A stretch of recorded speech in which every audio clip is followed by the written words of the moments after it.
met him one time. Jerry Taylor is a bona fide white nationalist, white supremacist.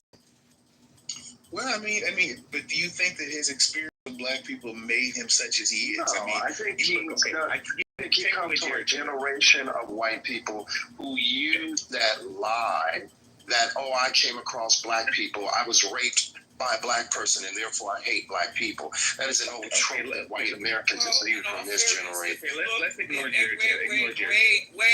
Wait. If you look at the creation of modern suburbia, it's because white people have tried like hell to get the hell away from minorities. So there is some truth to that. Like there a lot of white people develop opinions about black people because of experience. It's a multitude of experience. Jack Cassill wrote a book called Untenable. I just read it here like in the last several months. And he was describing the situation. It was somewhere in New York where he grew up. It was, I think, upstate New York, if I don't miss my guess.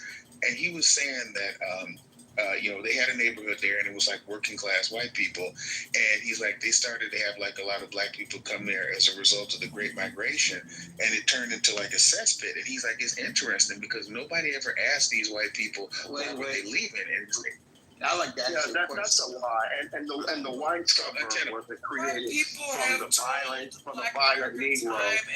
The white suburb was created because white people have said this time and time again. No, I don't care what white supremacists have to say. I know research and with research. Hold on. Guys, I'm not speaking. Please mute up, Ken. Okay, so white people have said this time and time again. Okay, they said this with the 94 crime bill. They tried to hire more police in white neighborhoods. White people left their neighborhoods behind time and time again and throughout history and fled to suburbia. That's how we got white flight. So what are you talking about? Yes, white flight. Master plan communities in America, okay, were created by white people to get the hell away from minority. Yes, because white people believe that they were superior. Not because black people and minorities were innately violent. It's because they seen themselves as superior to those people, and they didn't want to be around them. And they were also afraid. They were also afraid.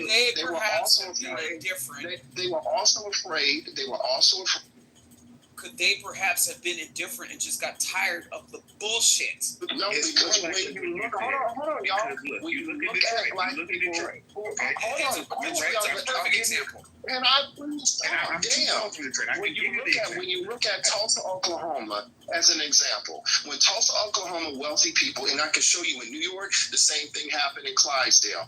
When wealthy, affluent blacks who were highly educated moved into wealthy white communities, there was huge white flight. Well, why? Well, one of the reasons that they said is, why are we going to allow the Negro to move into our communities? Next thing you know, one of their sons will be dating our daughter.